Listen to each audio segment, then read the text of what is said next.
You've got a live up there that says live 26, 20. Yeah, Okay. I think we're live. We're live. All right. Happy Monday. Happy Monday. Happy Monday, everybody. This is your girl, Leslie, the Heiress Coley, and we are live here with Shop Talk with the Heiress. And I have my beautiful friend, Kathleen Beckman. She is running for Clearwater's 2020 City Council. And we just want to kind of start off. I want to tell you all a little bit about Kathleen. Now, I know everybody might have met her on different terms. She has been throughout the community. She sits on a lot of the different boards. She's very, active throughout the community with our residents and our businesses. I met her one day. We was outside getting ready for our production for Beauty on the Bay magazine's production, and she was just out canvassing the city. I'm just trying to figure out, when we were looking like, who's this white lady outside, walking through, the city, and from that moment we had a connection, and I've seen her, in action. I've seen her put in the work. So I'm honored today to have her sit next to me by my side here at Shop Talk with the Heiress, and just to get some dialogue with her to so that you guys can get to know her a little bit better. Ask your questions. We're going to be asking her questions, and she's ready. First of all, Kathleen, tell me about this red. This red. Why do you have on red today? I have on red today in support of teachers in Florida. So there are thousands of teachers that are descending upon Tallahassee, our state capital, today to advocate for higher wage for teachers. We are paid in the bottom 10, the lowest 10 states in our nation in teacher pay, and we don't have adequate spending per student. And so as a former teacher, I stand in solidarity with those teachers. They're wearing red today. We're asking people in the communities to wear red to show support for public education teachers and support our students. We can do better, and we need to do better in this state. And we do. I mean, I should have red on. I didn't know nothing about it. But I mean, we think about even students, and I worked at a school, and I do understand the funding is very low. And we do need higher rates. I mean, our teachers really are with our students more than most of the parents. Absolutely. They pour into our students so much that why shouldn't they get paid? I mean, we pay athletes, we pay sports figures more, we pay speakers more money. Our children are our future. If we want to make a change in our future, we need adequate spending allowances for them. I think when I was working at Mount Zion, it was like almost $200, not even, for spending for books and supplies for each teacher. I don't think that's right. It is. They do need to be making a wage commensurate with the responsibility that they have. We're educating our future generations. Our democracy depends on this. So many more demands are put on a teacher today with character education and civics education and health, and we're feeding students breakfast, lunch. We're sending them away on the weekends with food in their backpacks because families are struggling, and so we need to do better for those teachers. They're spending a lot of their income on class supplies, and it's tough work. You don't pick and choose who sits in your class, what issues they're coming to class with, what struggles that they have, and with emphasis on high stakes testing, our job is to educate students where they're at, and it's incredibly demanding. And then with that rise on mental health, absolutely. I mean, now the teacher has to be not only the teacher, but the psychiatrist and the social worker and everything. Exactly. So they should be getting paid more. Yeah. Well, I support that. I mean, I support it all day long. I work with students, and I believe that our children are our future. But we're going to go right into this interview and get some of these questions asked. Make sure that as you guys are tuning in, You put your questions in. We will try to answer any question that comes across the board as we ask them. But we do have some questions for Miss Kathleen. So Kathleen, Can I, one thing, I just wanted to correct when we met, because it's such a fun story. So we met in late spring, early summer, and I was on a ride-along with Sergeant Fidelis for the Clearwater Police Department. Yeah. And we were patrolling his area, which is downtown, and we came up near your establishment, and it was about dusk, and we saw you and your models, who are very tall and striking and great big, like 4 or 5 inch high heels, dancing out in the parking lot. And with heels on, with heels on, and a boombox going, and it's like, what is going on there? And so Sergeant Fidelis pulled in his big SUV, Clearwater Police, and we got out and just totally enjoyed watching you do your dance moves. And you invited us into your shop, and you told us about your new business and what you're doing for the community.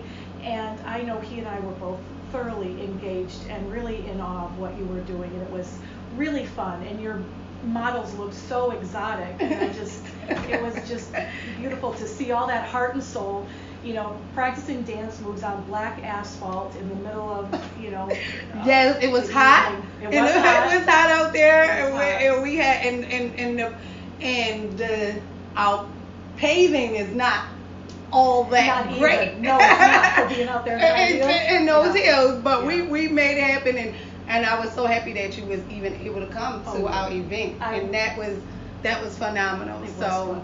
Like I said, Miss Kathleen is out here. She is out here. She's not one of the candidates that's not being engaged with the business owners and the residents. She didn't have to stay. She didn't have to engage with us. She did not have to show up to the event, but she did. So again, to have her here sitting in my shop right now interviewing with, I tell her I'm a little fish. So to have her interviewing with me is very honoring. I'm very honored to be in her presence. But it goes both ways, and let me just say that I admire Leslie so much for being a woman who is starting a new business in this community, and I champion her, and I was so impressed, to learn that you are teaching our young adults in our community centers, giving them the experience with hair braiding and weaving and all that stuff that's foreign to me. But I went and saw you do your class, and as we talked, with anyone who's teaching young people, it's modeling your expectations and your behavior and your professionalism as much as it is communicating the subject matter. And when I saw you work at the Greenwood Rec Center with a group of young girls and a couple boys, it was just so natural. You were so natural in communicating with them and setting a good example, and they were totally engaged. So I fully support that. And it's a skill that they can take right out into their job. And that's exactly what we want. We want them to have a skill set, because everybody is not going to go to college. We want them to understand that if you want to go to college, that's great. We support college. We support them going to the next level.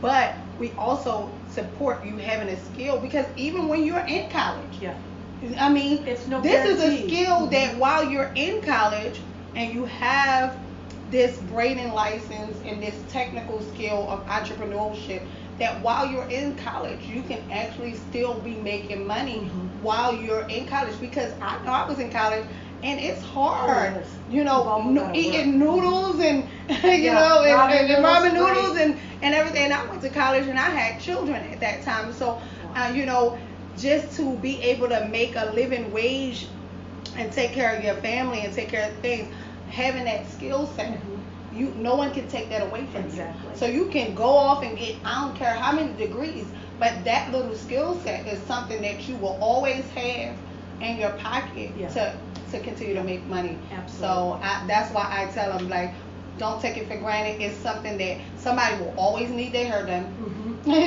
Somebody will always need their hair done. Even your your classmates. Mhm. They can't afford to go to the hairdressers, so you become their Charge them $20 or whatever. Yeah, charge them a couple of dollars just so Yeah. you can get your food and books. Yeah. You'll be okay.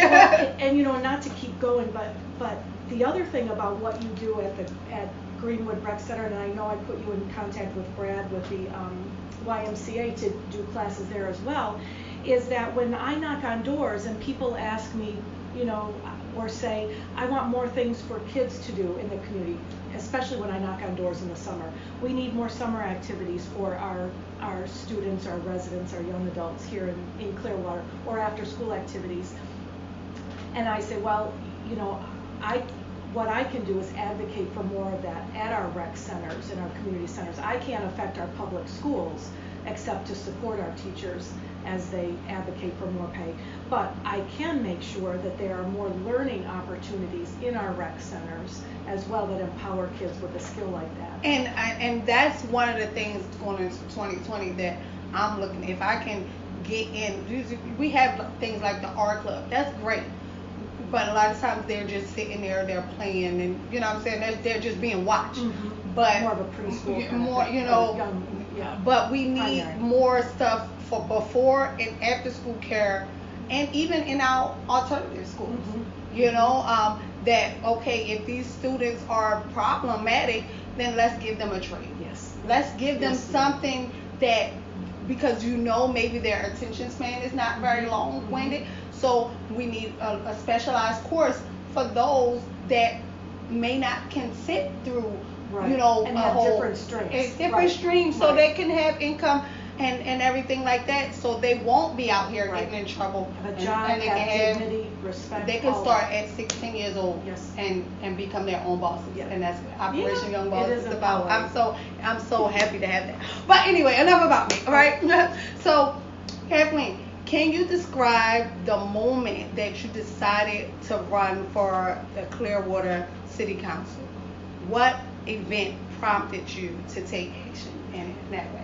I don't know if it was just one event as much as it is being involved in our community so much. I'm a guardian ad litem, and I volunteer coach at the Ridgecrest YMCA, and have been involved with children and families kind of one-on-one, and have been learning more about the importance of our environment and protecting it.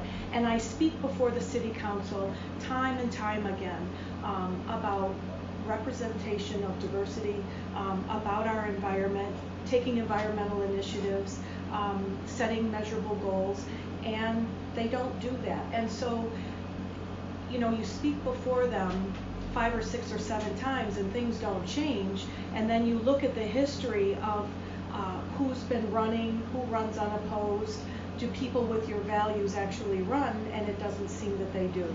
So I think I can do better. I think a woman should be on the council. I think we need as much diversity as possible to represent the diversity in our city.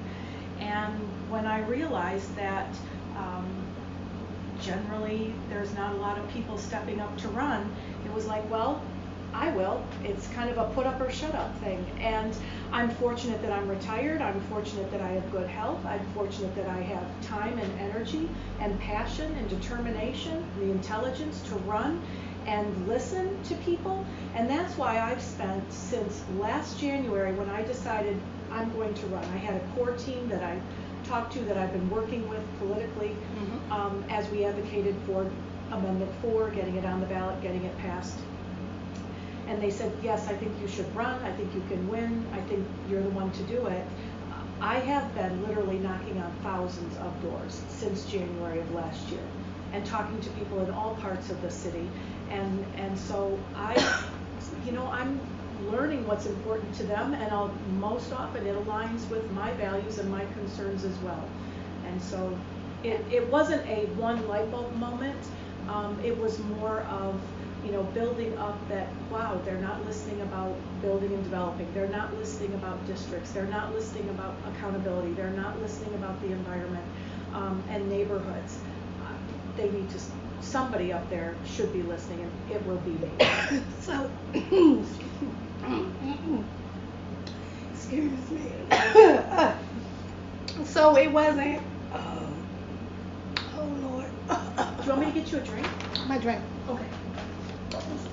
My allergies. Life happens. Allergies. Oh. I've been so fortunate, I'm telling you, in knocking on those doors and shaking all those hands and stuff. We got hand sanitizer everywhere. Knock on wood, I haven't been sick. So we got hand sanitizer everywhere. Yeah. But we will continue. Okay. Right. We soldier on. We keep on moving. That's right. But so again, it was, so you're saying it wasn't just a one thing, No. one thing. And I like the fact that what you're saying is basically, you know how some people say, why me? Mm-hmm. You pretty much had a why not me? Yeah. You know what I'm saying? Or if not me, who? If not Who's me, gonna who? do it? Because I don't see a big line here. Because we need Mhm. to take action. Yes, ma'am. And I think that a lot of times what happens is we sit back and we complain.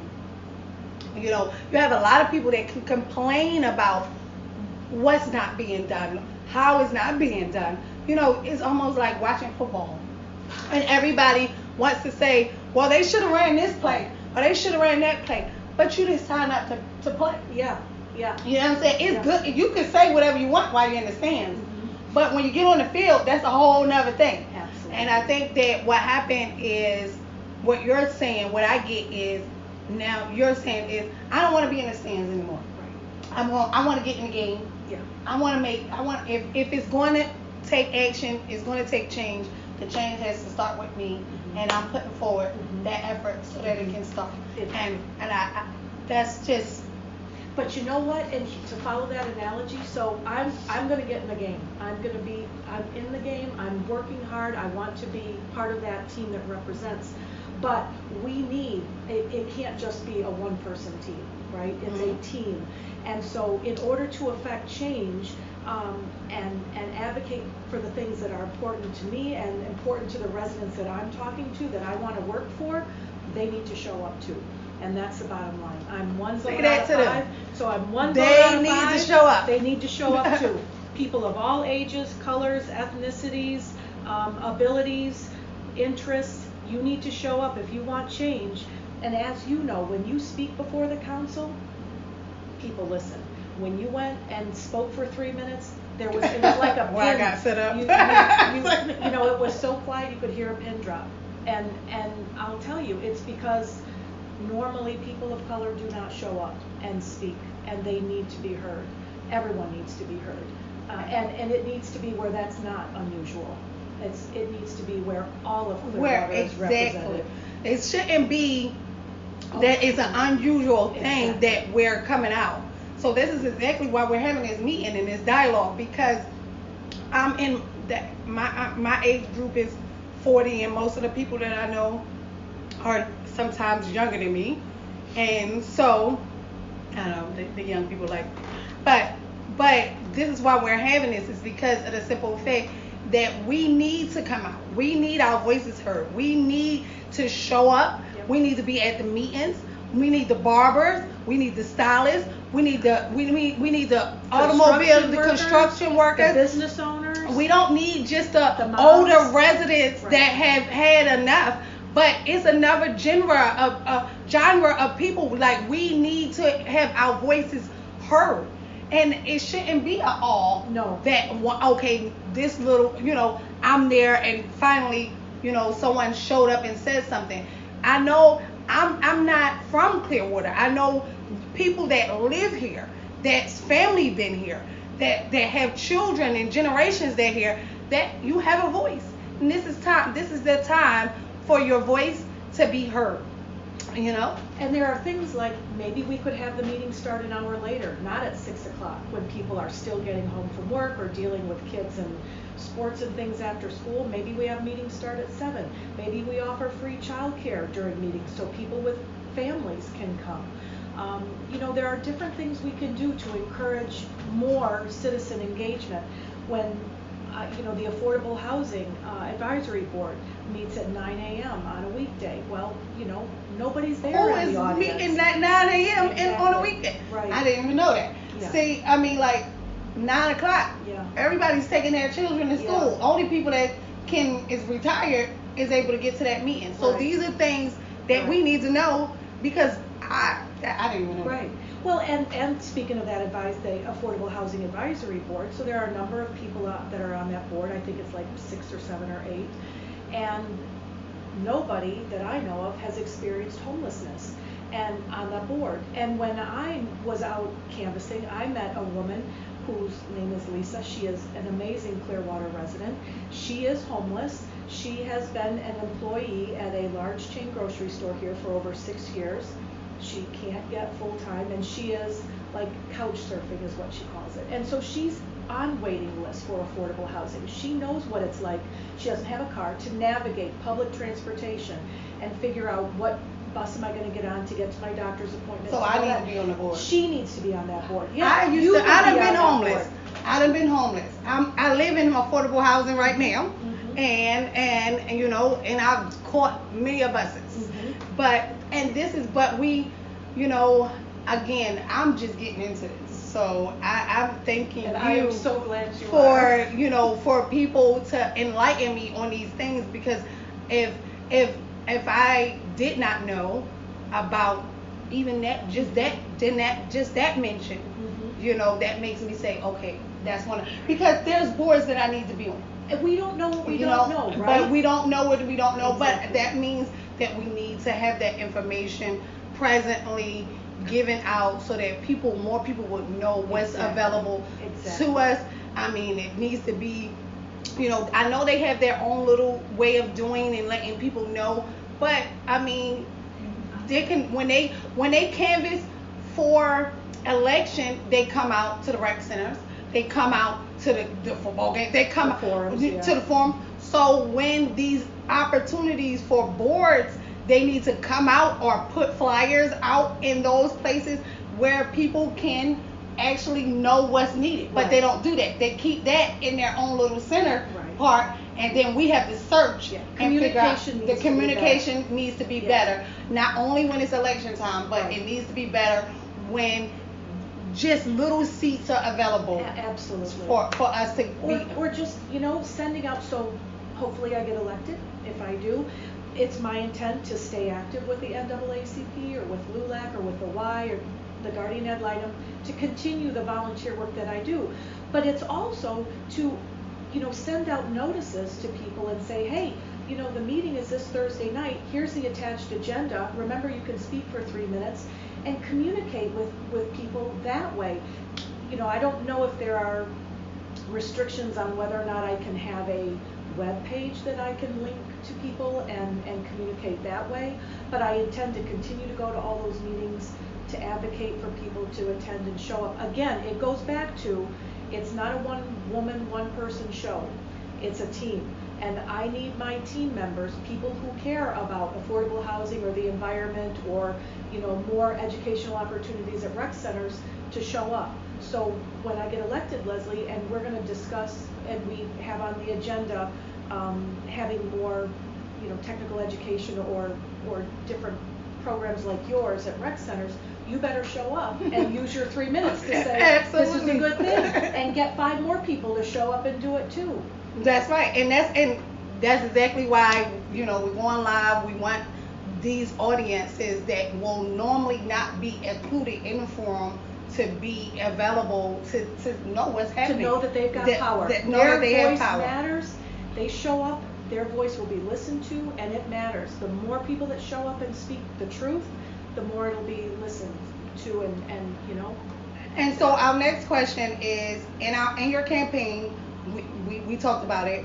You're tackling some important issues, heavy issues like green, eco-conscious city, affordable housing, what we just talked about, in general, and creating a better quality of life for city of Clearwater residents.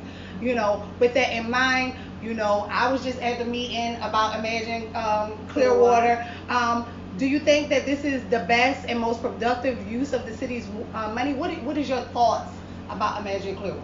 So Imagine Clearwater's a mighty expensive project. So about $65 million for one smallish section of downtown and a really small part of all of incorporated Clearwater. I don't happen to think it's a good idea to spend $65 million on that one location. I think we need to listen to the experts that our city hired and paid hundreds of thousands of dollars for studies and what they recommended. They did not recommend a 4,000 seat covered amphitheater. I think we need to question where are we going to park all these people, where are people going to park for these venues. I think we need to really look at green space and green areas. I know at the 30% design that you and I saw and went to the presentation, they have gas piped into that park for flames and different lighting things. I don't think that's a real good idea.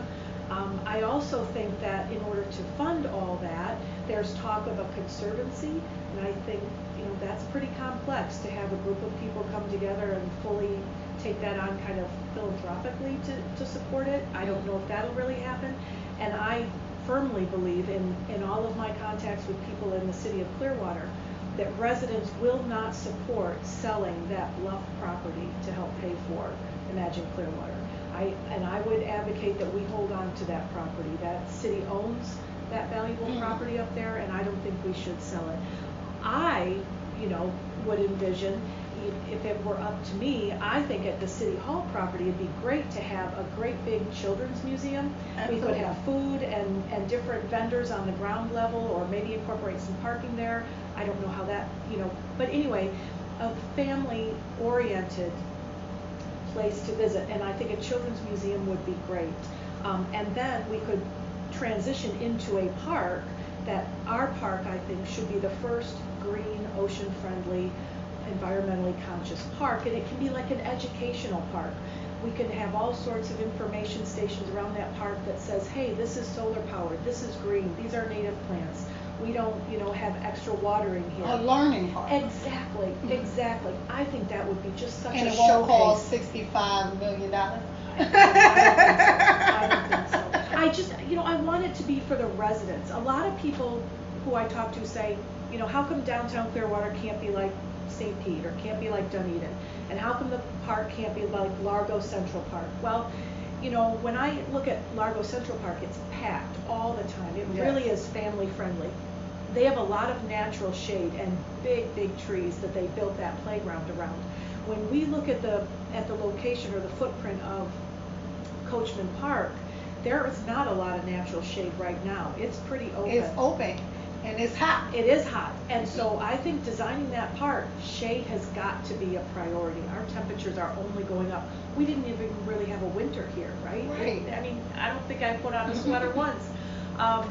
And so shade is huge. People will not come out and cook down there at that park. No, and I know I did see the design a little bit, and I've seen that they have some coverage and everything like that, but there is not still. I didn't see a lot of implementation of trees. Real big trees. trees. And it's going to take, for whatever trees you plant, it's going to take a while for them to be real mature and provide enough shade. Yes, unless they're going to put them in already. Yeah. But and I mean, and I've talked to a lot of people, even people that about just going down there. Again, when we talk about financing and and stuff like that, is how do we get the people to decide that that's even where they want to go? Because you've got to you've got to bring all that traffic in to the city, and a lot of people don't like traffic, on our one-way roads coming in. Yeah, so that's a big hurdle. So, who are you fighting for?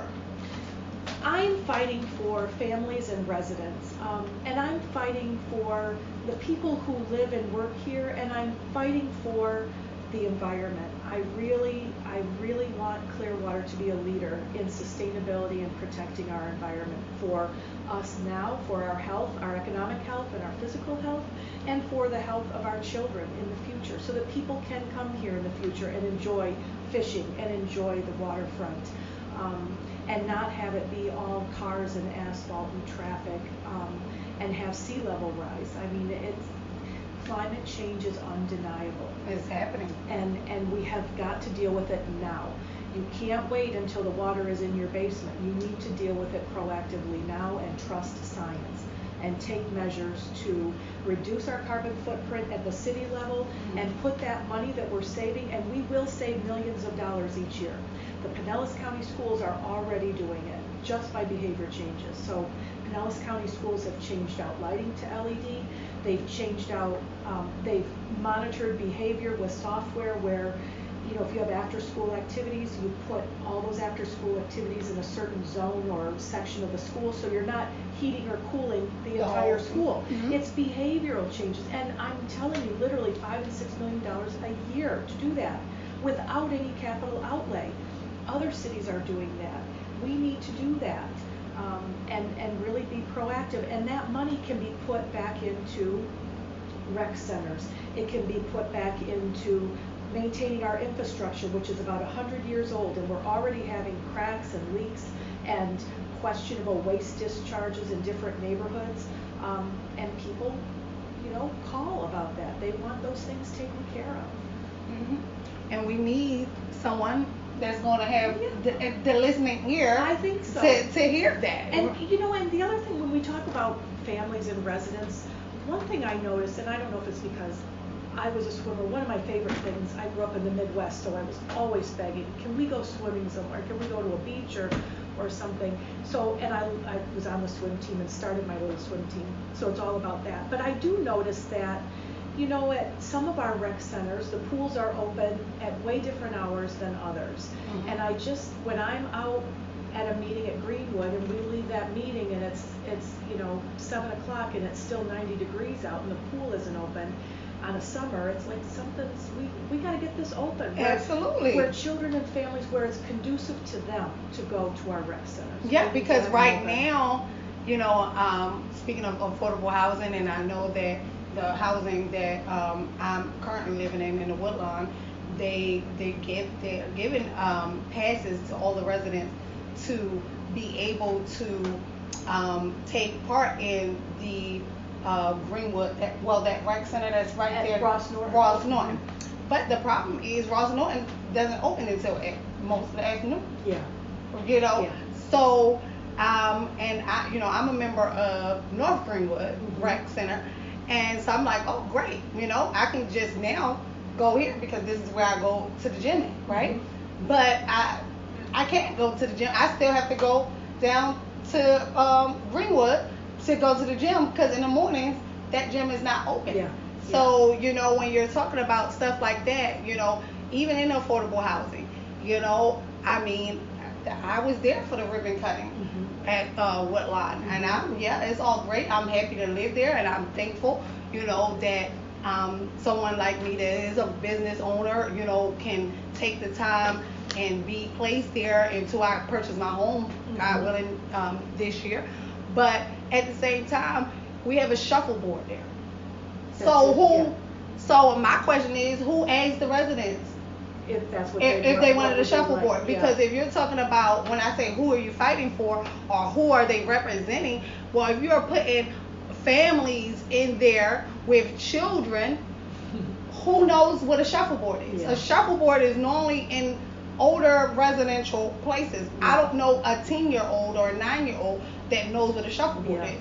So why was that there? Right. Like, why wasn't the basketball court put there, or the pool, or a splash pad? There's one down off the Pinellas Trail in Clearwater that has that splash pad. Yeah, I mean, something that the residents, and I understand that the rec center is right next door, you know, and we can get there to the rec center. I get that. So I took in and I thought to myself, well, maybe they didn't put a basketball court because the rec center is there. Right. Maybe they didn't put a pool because the rec center is there. I'm trying to figure out, and I get that, but why give us a shuffleboard? Why not give us barbecue pits? You know what I'm saying? Like, you got families there, and a little pavilion. Why not give us barbecue pits or car care center?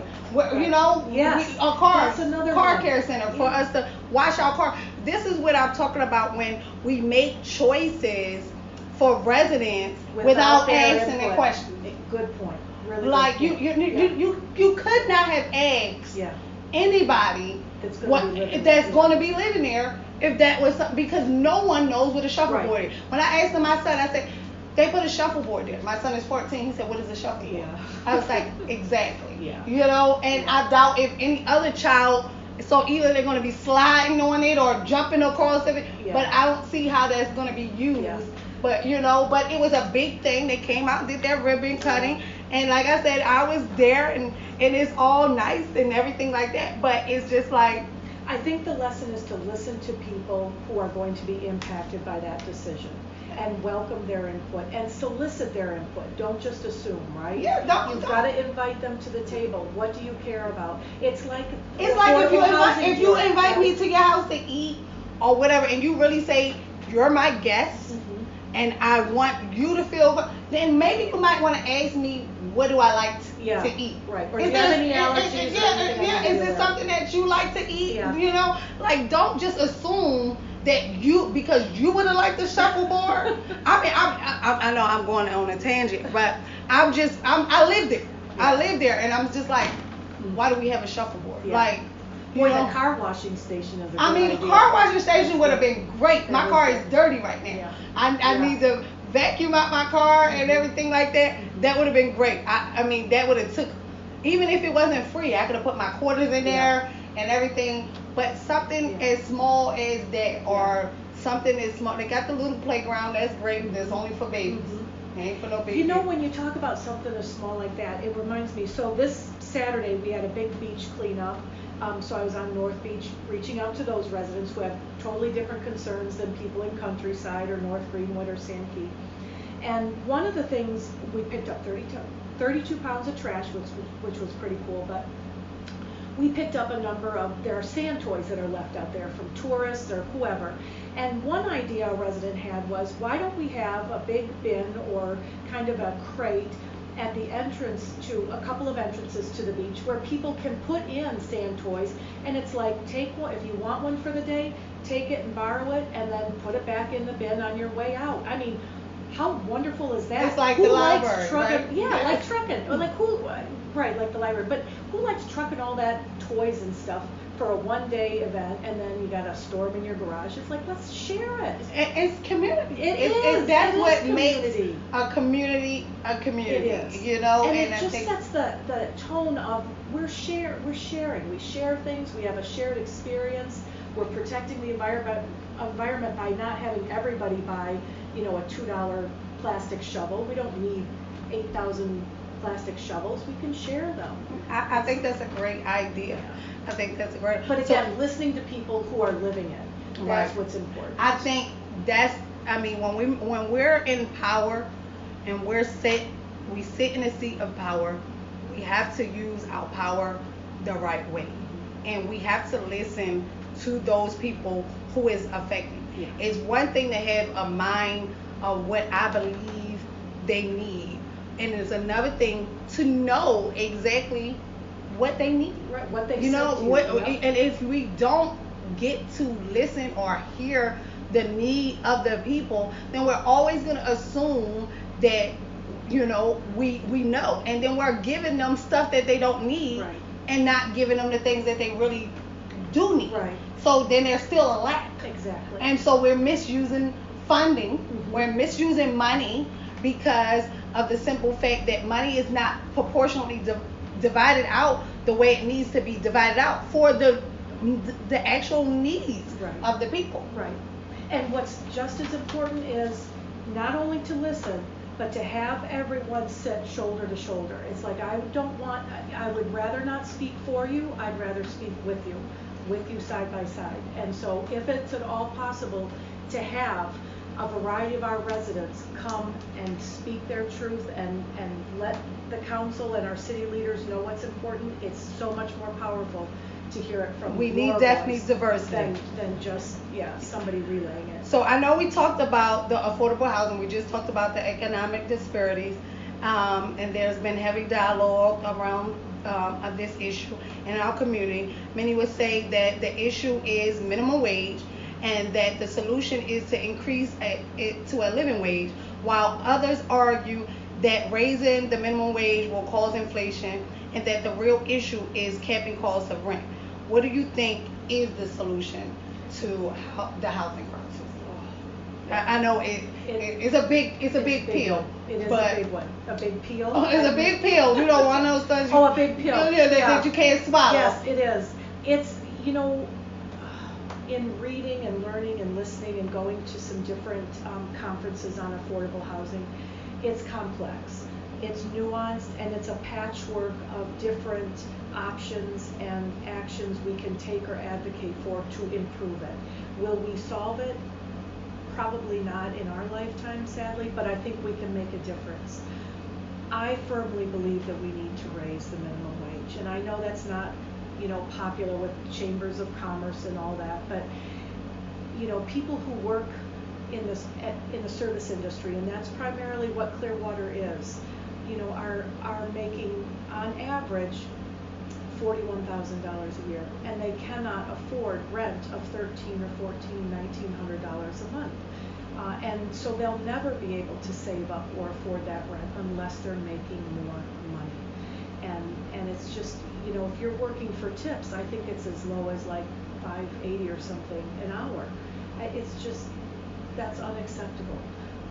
And I think we can do better. So I do support a higher minimum wage. And as far as, for affordable housing, I think we can incentivize builders to have more affordable housing units. We really need to push to have those affordable housing options close to mass transit. We need to work on that as well. I think we need to, especially because Pinellas and Clearwater is so built out, we don't have any more land to build. And I think we need to investigate different options for housing, home ownership. It doesn't have to be just one home on a lot. It can be maybe half of a duplex. It can be different configurations of home ownership. I own a townhome, so I share 2 walls with 2 other people. We're in a string of townhomes, and we own all the way up to the roof, and we pay an HOA fee, but there's less lawn to maintain, there's less time and expense for that. So there are some positives that way.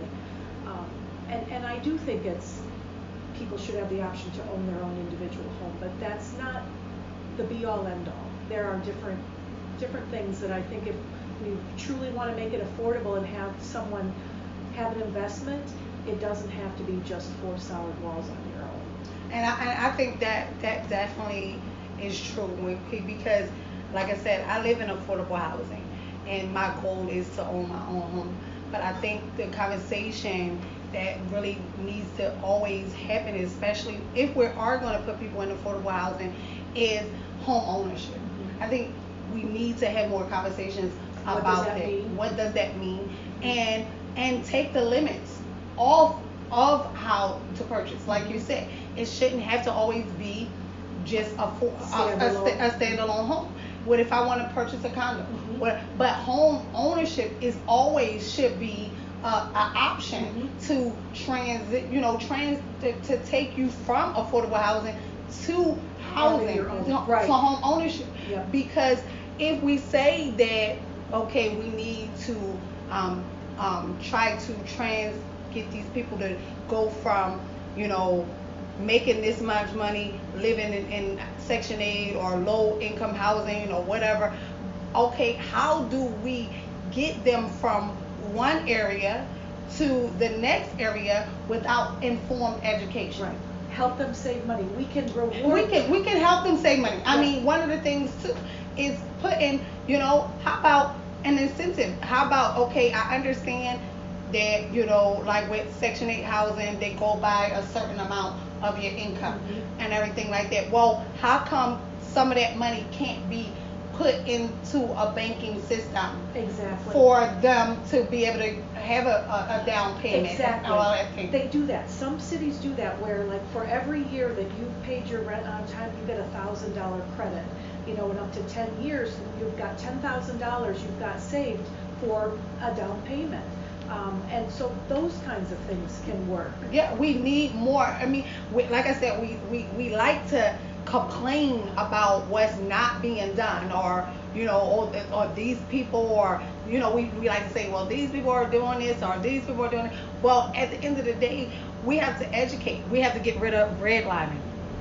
We have to get rid of things like redlining. I learned a little bit more about redlining. I learned a little bit about, the vacant disparities and all of those things. There's a whole history. There's a whole history about that. But if you want to really correct a problem that you believe that is a problem, then we have to see about what is causing these problems. Why are historically why why is people not able to get out of? Who wants to be on Section 8 for 20 years? Right. Who wants that? Right.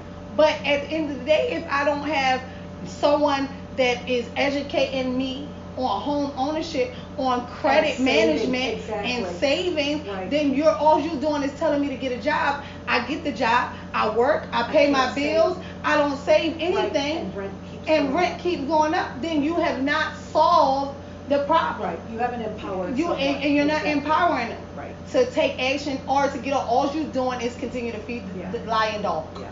You know? Yep. So Yep. we need to make some changes. And help people stay in their house. Help them make needed repairs so that the value of their home that they do have, or that they got inherited from a parent or something like that they're able to stay there and keep it up and maintain its value, and they're not forced out, and the neighborhood doesn't get run down. Absolutely, absolutely. How do you feel about our current administration and its effect on the community and the culture of Clearwater? And who are you leaning towards, on this upcoming election? Okay. So I'll ask the second part first. So I'm focused on my race and giving it 110% and moving forward, and I'm listening to the candidates and I'm learning from them, and I don't want to verbally endorse anyone. Whoever's elected, I want to celebrate them and work with them and engage and cooperate and all that stuff. So I just don't feel that that's appropriate for me to say that right now. I certainly will be voting, and then as far as the current administration, they're not representing my values, and I think we can do better. There was a resolution that they wanted to send up to Tallahassee about making a statement that they, were not in favor of military assault weapons and stuff like that, and some of them were not supportive of that. Obviously, they're not taking action environmentally proactively. I advocated for districts in our city. When we had the Charter Review Committee meetings this spring and summer, because we have no diversity on the council, and we haven't for a while. And so I think if we had some districts, it may encourage more diversity, because it wouldn't cost as much to run a campaign. You wouldn't have to go from one end of the city to another. You'd just be in your district. You'd be closer to the people you're representing. Yes, and know what their concerns are. But the council voted no. First of all, the Charter Review didn't present it because they couldn't agree on a formation, but the council could have taken it up at any time. And the other thing is, our council doesn't have enough, our city doesn't have transparency or accountability. So our city manager and our city attorney, two highest paid positions, do not have annual measurable goals or written evaluations that are required. And I think those two people are working very hard. I'm sure they're doing a good job, but we have no way to track that and monitor that and report back. And I think that's a problem. That was recommended to our city council to put that on our ballot, and they don't want to do that. They voted no. So we need better. We need people to actually read and do research and ask questions and really engage, not just listen to residents, but engage with them, shoulder to shoulder, out there doing the work and getting a feel for our city. I think our city right now lacks a sense of identity. Like, who are we and what are we known for? And when that's where the big churches are. But I would say, and my dear friend Beth, who's been on my campaign team from the get-go, talked about that. Like, well, what do you want to be known for? And I would say, I want to be known that I take care of residents and I have protected our environment. And I think, if I can say I've made residents life better, small business owners, their lives better, improve the quality of life of the people that live here, and that I've done all I can to protect our environment and deal with, the threats of climate change. That's a lot. Tourists are going to come here regardless. We have a wonderful city and community and beachfront, and it's packed, from now through the end of April. You know that. Mm-hmm. But it's the people who work here that I think need to move to the top of the line. All right. So you win this election. Yeah. Become the Clearwater Council representative. Serve your term. Make your community proud, your family proud. What's next? What's the ultimate goal? I don't know. I don't have grandchildren right now. When my husband and I retired almost 4 years ago, we thought we would travel or maybe open up a little restaurant or do something to work together, and we're clearly working together now, and I hope our marriage survives it. But I don't have any big aspirations to go on to other political office. I truly love to work. I love to be productive. I love to work hard and, go to bed at night thinking, wow, I did this, this, and this, and I can sleep well and tried to make someone's life better. And I just I would think I want to do that until I'm 100. I don't know if it'd be on the council for other years or in another direction, but just keep moving forward and making a difference. And now lastly, as a business owner, there are some things for me as a business owner, when it comes down to is city coding, our advertising, yeah, the signage, and our signage, and who as a business person, even though I rent the space here, who gets to say about how I run my business, even parking and all of these things, because we spend a lot of money. I flagged that I spent $200 on, plus that I can't you're use tucked them. in here, and we don't know you're here. I'm hitting. Mm-hmm. So I need as much outside advertising as possible, and when we purchase things like that for advertising, but we can't use them. Well, yeah, right, and it's such a short amount of time, right? After your opening, you can use it for a tiny amount of time. You can only use it for a tiny amount of time, or like if we have special events. Mm-hmm. Why do if I gotta pay the city for a whole year of me being registered as a business person, why do I only get 4 events? Yeah. If I want to have an event at my salon every month, yeah, I'm paying my rent, I'm paying taxes, I'm paying my stuff. Yeah. Like, these are the things as a business person, and I'm quite sure I'm not the only business person that is like how come we are so limited, but at the same time we hear that, okay, we imagine Clearwater. We want to bring Clearwater up, yeah, but if the businesses that are already here cannot survive, exactly, then how do we bring the people in? Right. I have, every single business owner I've talked to has mentioned signage and trying to get more foot traffic or business into their establishment. So that's uniform. I think we could do a transition to maybe you could have different, the signs or the banners. Maybe you could have them out 10 days out of the month and not all 30. Our signage restrictions are pretty tight. So I've heard from a florist on Fort Harrison. I've heard from restaurants on Drew Street.